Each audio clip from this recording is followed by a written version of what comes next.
stuck. Now he's going to respawn with no birds for a minute and a half. Makes his hero feel extremely frail and weak.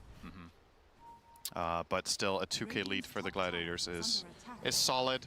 I think the current game state, Duracho, also worth noting. Fala galerinha do meu canal, mais uma livezinha começando aqui daquele jeitinho, daquele pique. Como eu digo sempre, deixa o like, compartilha, se inscreva no canal e ativa o sininho para não perder as notificações. Vou jogar aqui o Dotinha 2, né? Rolando um torneio aí, vou deixar ali por enquanto. Beleza? E Wilson, Yeah. Celery broke it. Yep, Celery. Okay, that is the shortest smoke of the game. Okay, very nice. Of the series so far. Arcane Rune is denied by the Satyr. Starting to mount some pressure. They really want to put some pressure with this. Oh, nice the combo. arrow actually Disrupt. picking up the disruption from Celery on the Echo? north side. Yep, Echo with the creep wave. That is a lot of damage. Quinn evaporates. Really heads up play there. They wanted to go and push this tower anyway because of the siege creep, so they bring in the Ench with a Satyr from the side, and they find a nice combination with the level 1 fissure into arrow. Not even a guaranteed connection. Force out the disruption and then the timing on the wave. Could not have been any better there for G2IG. Beautiful stuff. They will not get the tower, but they get a core kill and they force rotation, and that is space for Monet. Yep. Which is sorely needed, as he... When is the last time this tournament we've seen Lina in 6th? Yeah, it's not great. Not where the hero But wants to be. the mid laner for Gaiman, Mr. Quinn, around the same net worth. Yep. And the fact that JT has bounced back so aggressively on that Kunkka as X-Nova. X-Nova is spotted, will eventually be taken out. It's going to be a bit of an annoyance. Soul Assumption into a couple right clicks will do it. Almost felt like they were trying to give the kill to Visage there for the death toll. Well, Actually, wouldn't be the worst thing in the no, world. Definitely not. He is very rich. Haven't really talked about that. Ace, obviously that exchange down bottom that turned into a relatively even just exchange of like 4 or 5 heroes. He came out on top on a lot of those kills, and therefore is sitting on the 8K net worth. Drums as well as Vlad's now starting to work on that expected pipe. And this move mid is really, really crucial. And IG know this. They're bringing heroes in spades here to try to hold this, but Ace might get a flank. Oh, he's getting pinged out by Baboka. So does realize this is dangerous territory. But look at where all heroes are placed on the map at 14 minutes. That was like a 5-on-5 with everyone in the center of the map. They've been watching some replays, I'll tell you that, against the Gaiman Gladiators. Because this is a very standard move from them. But you can see the Lina starting to go up the charts now, ahead of Quinn. So Quinn is now the bottom net worth for cores, despite getting that last kill, in fact. But yeah, Monet is going to have a much better time getting back in this game now that he's got that Maelstrom. Ace looking for a flank, but there is a nothing to say hiding. He's got his Echo Slam, and he's going to use it onto 2 with the Fissure to follow. Do they have enough damage to take out Visage? Yes! Ace is dead. Tofu next. Beautiful Baboka bait. gets the double kill. Masterfully done. You really gotta say, like, G2IG woke up after game 1. I'm very impressed with how that game, so many things went wrong, and they were able to reset entirely and make this a competitive series. It feels like plays like this would not have been orchestrated and communicated that well in the first game. It's just, it's on a different level. It's like we know this team is capable of great things, but it's just so hit or miss across the year. But when they do hit, they're able to pull off things like this, and that one was huge. It was Ace dying. That's the biggest kill on the map. I mean, just look at their lineup. The names. These are huge names that they've been kind of struggling from time to time. It's been more of a surprise than anything this calendar year. But Jack Chen, Korean Barbecue, always finds a way, Cinderin. Yeah. And Ace, they still have not taken this tier 1 tower down, and they're going to have to wait even longer. Yeah, Kunkka is starting to reach a very concerning point for the Dire side, where if he goes in with Blade Mail and his boat is running, I actually think they can't really deal with him. They have to kite him out and wait, focus on other heroes. And considering the start JT had, him being top net worth in his team now is a very good look for him, obviously. Now, as we are singing G2IG's praises, still should keep in mind that Gaming Gladiators are doing very hot on Duracho in this one. Top of the net worth together with Ace. The next three obviously on the side of the Radiant.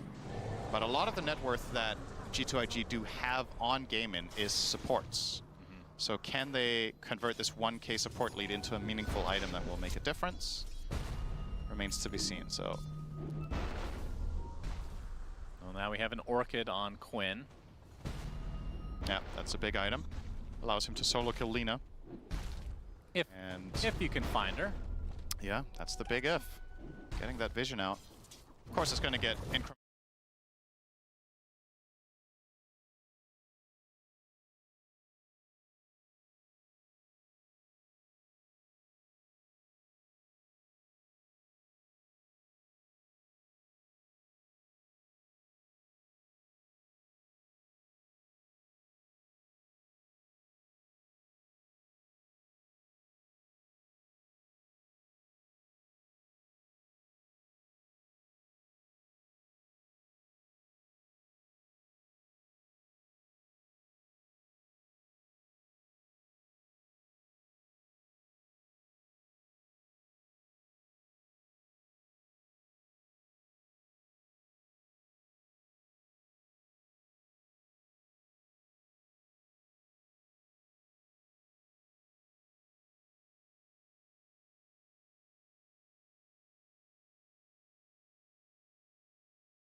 É, Perseu. Tá, faz a boa.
Essa é a porrada do bicho.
Ô, porra! O cara tá de tá porra! Ó o craque. Vai, Perseu, corre! Ih.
Não! Mas não aqui.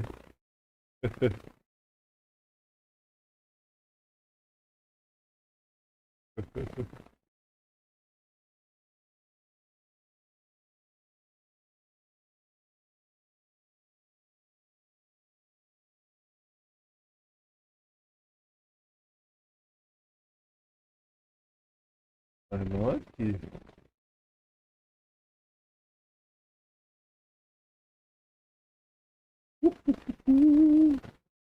Ó o trovão negro.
Olha.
Filho de Deus! Mulher voltou. Olha lá.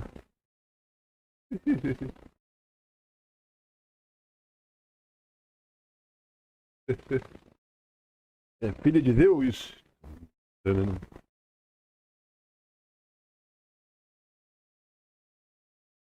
Oh, pega. É bravo mesmo, isso é puro caralho.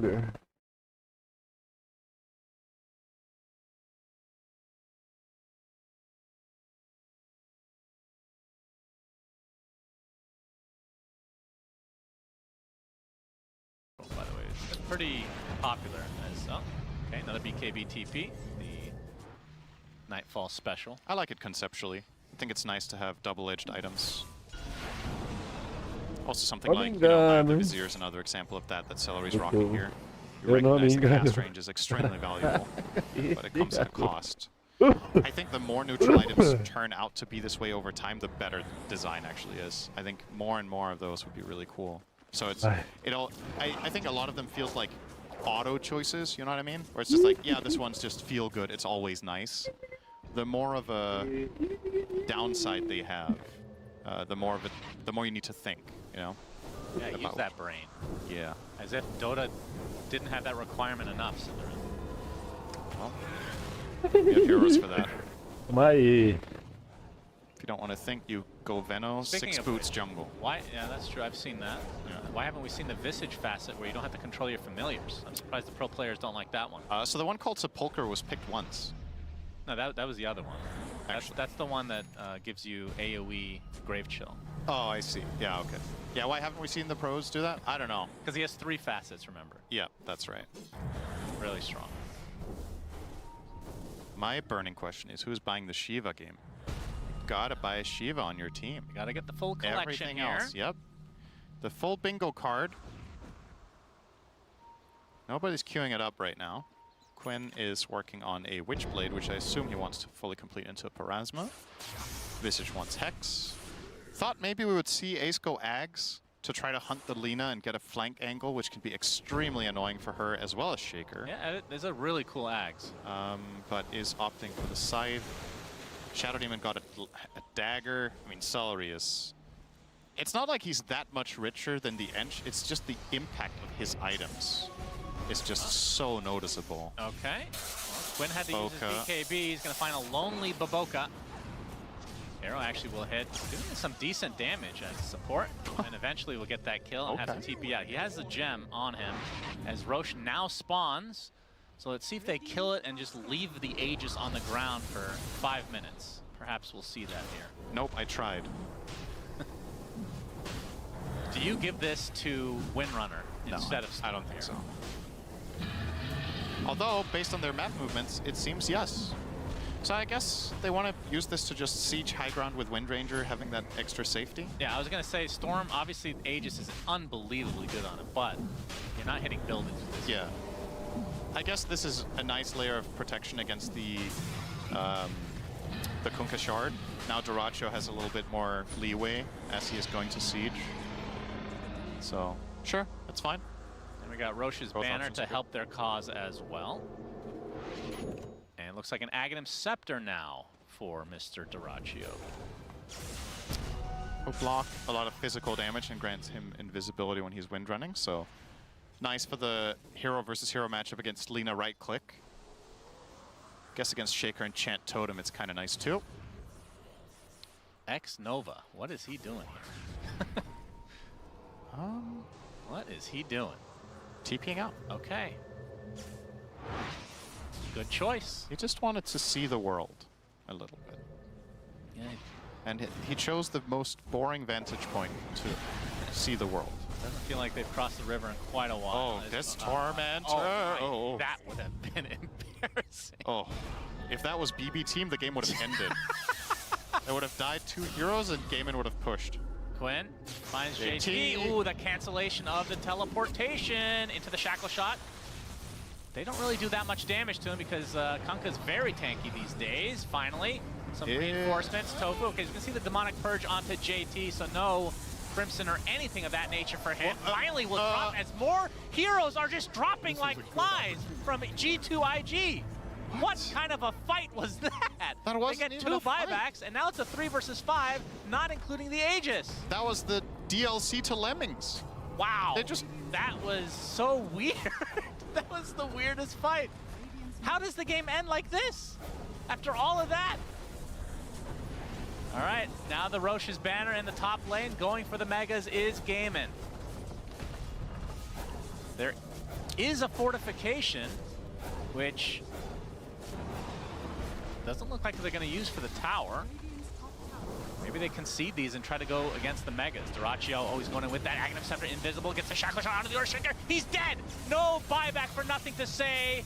And Gaiman Gladiators just all of a sudden win this game. GG's called. All right. What a weird ending, my goodness. Yeah, all right. Game 2, it happened, and they moved on.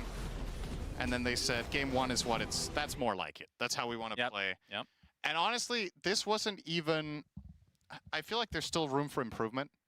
I mean, clearly also for the side of G2IG that a lot of things went wrong for here, but I also think Gaming Gladiators, this wasn't 100% this game. I think they can do even better than this. Yeah, I agree. The panel, I'm sure, will break it down. Shiver! Thank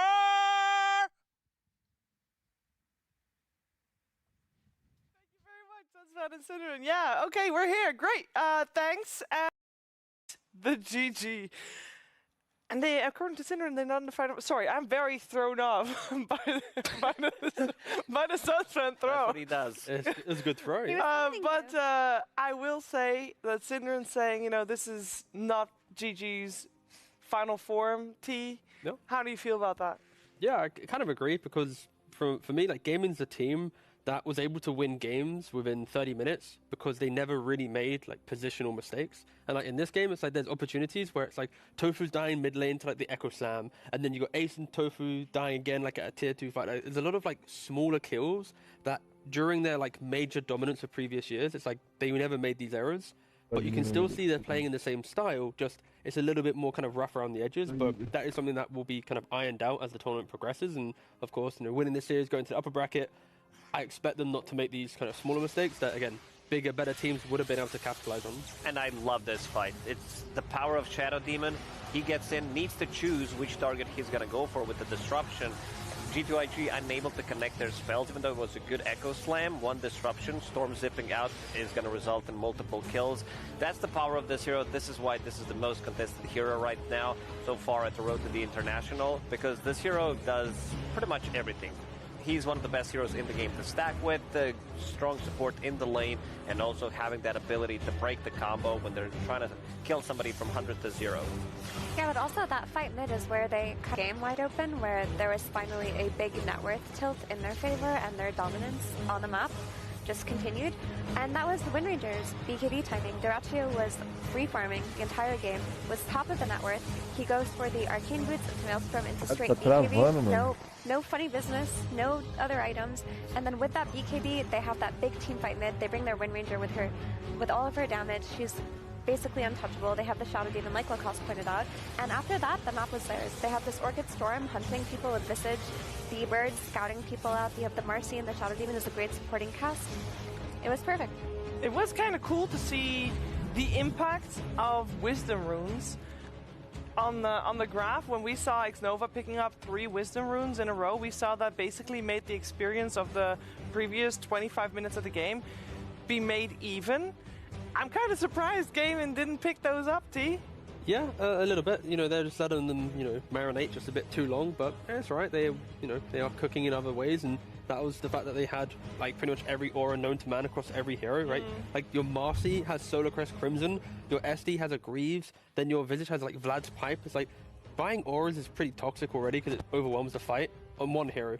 Imagine like everyone buying one. Suddenly you have like every aura by like mid-20s compared to let's say like 35. It's like that's so overwhelming. And that's why, like, Effie mentioned at Doratio, it's like him having to wait to go, hey, you're having a good game, take an aura, take an aura. Like he just runs past his team and it's like, go, go, go, go, go. And then if he wins his way to a upper bracket situation. Yeah. And I also love to see Vizarizzi being popular again, because this hero, especially since the addition of the new facet, the Death Toll, where it allows him to get extra gold with the kills. If he has max soul assumptions, the gold goes up to extra 210 gold on top of the gold that you get from kills. So pretty much every kill for Visage is worth 500 gold. One of the reasons why this game looked so weird, they were diving almost near the tier 3 tower with the birds, hunting down Lina. 10 minutes in, they want to get that extra gold, which they're going to turn into auras and just snowball from there. It worked out really well. It allowed Gaimin to take this 3rd game and therefore secure upper bracket, which is a perfect birthday gift for birthday boy Quinn. Yes, birthday boy Quinn, but not quite yet. It's a couple of days off, isn't it? Yeah, I think so. You think so? You know so. What are you hoping to get for your birthday? A W if we play that day would be nice. Okay. All right. Well, fair enough. Now, game 1, game 3. Obviously, you guys won that. But I want to talk about game 2 because I'm a very negative person. What went so wrong in game 2? I think the trades we took in draft are not that good. I mean, that's not. I mean, we also played like dog water, but like the it's not easy for us to win. So when we make stupid mistakes, then we don't have something to fall back on. But to be honest, I kind of played bad the whole series, so I'll just take blame. You're taking the blame. That's very. I don't think you should do that on your birthday at all. In all honesty. My birthday. Well, yeah, but nearly. Do you get like an aura of near birthday? Yeah, you get a birthday week. Really? Okay, I didn't know that. Yeah, no, that's official. You get a birthday week. Doom has lost every game that he's been played today. Are you guys going to keep picking him? Probably not very much, if I'm being honest. Fair enough. I actually saw a content piece with you on the Game Gladiators Twitter earlier today where you were poisoning somebody. Could you explain that to me, please? I don't think I can. I was just told what to say, and I just said it. I'm just the machine that produces slop. You know, I don't question what's going in the trough. I just glug, glug, glug, glug. Just glugs that slop out there. Now, you guys have an upper bracket game coming up soon. Are you hopeful going into that you're going to maybe look a little smoother than you guys did today? Yeah, for sure. I want to look at the replays and fix problems and typical yada yada Dota stuff. You know, it's not super exciting, but that is what we'll do because today wasn't quite good enough. So yeah. Okay, well, you still made it through, so congratulations on that. We look forward to seeing more of you in the tournament. And back to you, Shiva. I was 2 days off, okay? It's the 9th when he turns 25. It's all good. It's an early birthday present. That works, right? Yeah, you're the first one who said it. Yeah, Like 48 hours. that's how it works. Nice. That's how it works. No, actually, on the 9th, I believe there's only lower bracket games, so I don't think he's playing then. Happy So birthday, Quinn. You might be in the low bracket.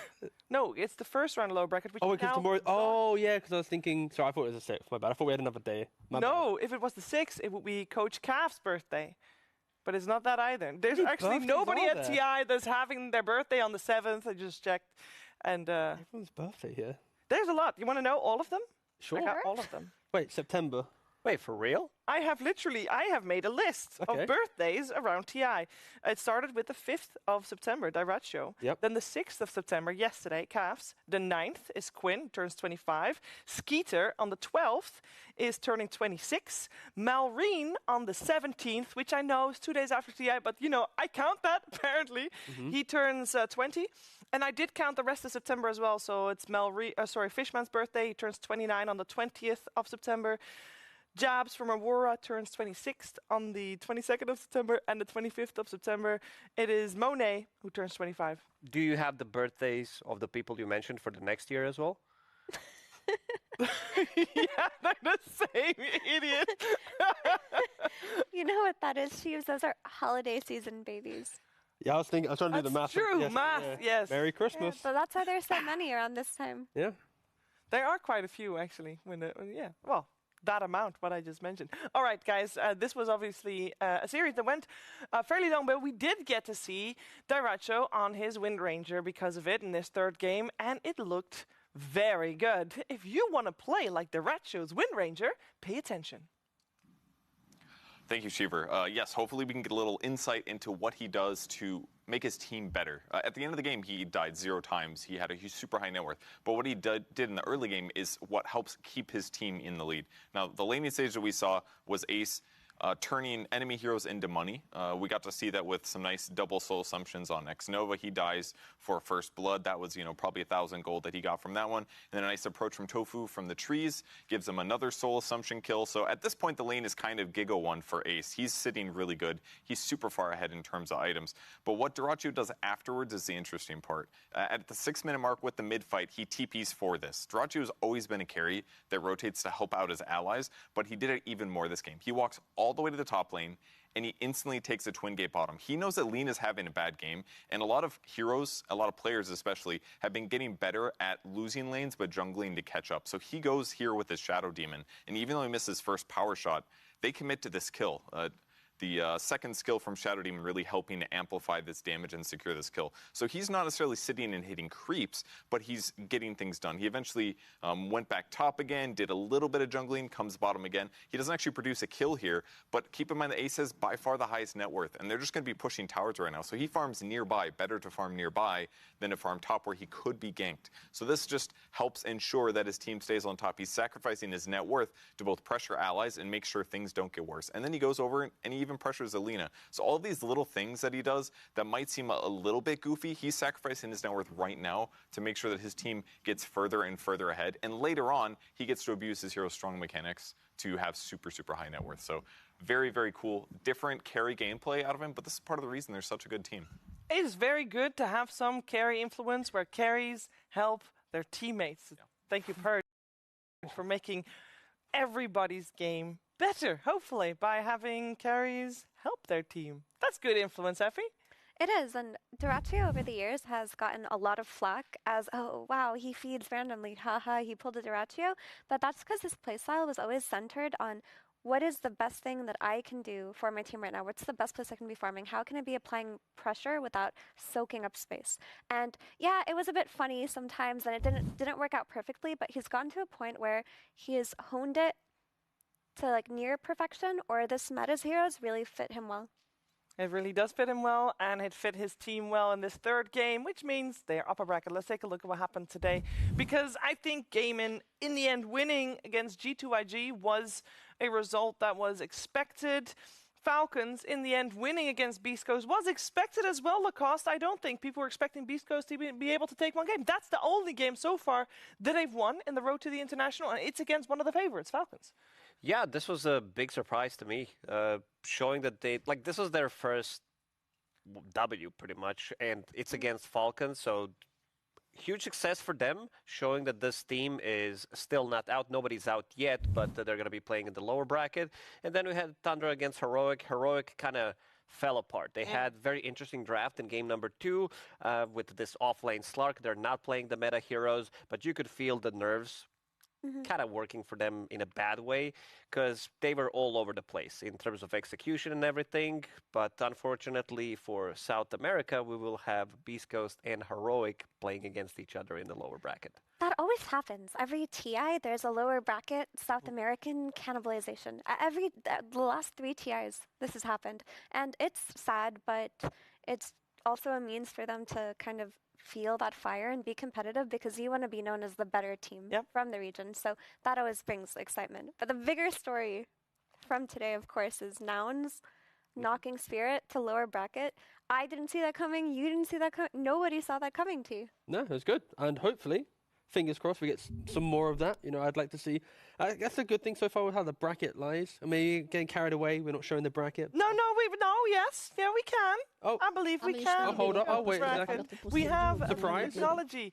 No, here it is in its full glory. I did that in a way where it's like I was testing, and then of course they're going to deliver, right? You know, we're at TI. Anyway, moving on. We got, look, Extreme versus Liquid. Yeah, 2 favorites. They're against each other. Send one to the lower bracket. No, here it is. Great. In its Then you've full got the glory. likes of like Falcons and Tundra. where Boom. Send one to the lower bracket. Great. Send the good teams down, and then we create these moments. There's like Cloud9 and Aurora. They're 2 teams that like they could make a run. That's kind of cool. They're going to be top 8. One of them will be top 8. Same Top thing, 6 is if you win the first round of upper bracket, by the way. Oh, that's true. Top That's 6, how math even better. works. That's cool. So the fact that like the way the bracket looks right now, there's teams that if they had harder matchups, you could argue, maybe they don't make a run. But like the bracket's looking decent for some teams to create some magic, and that's what we want at TI. That is what we want at TI. And I love that you have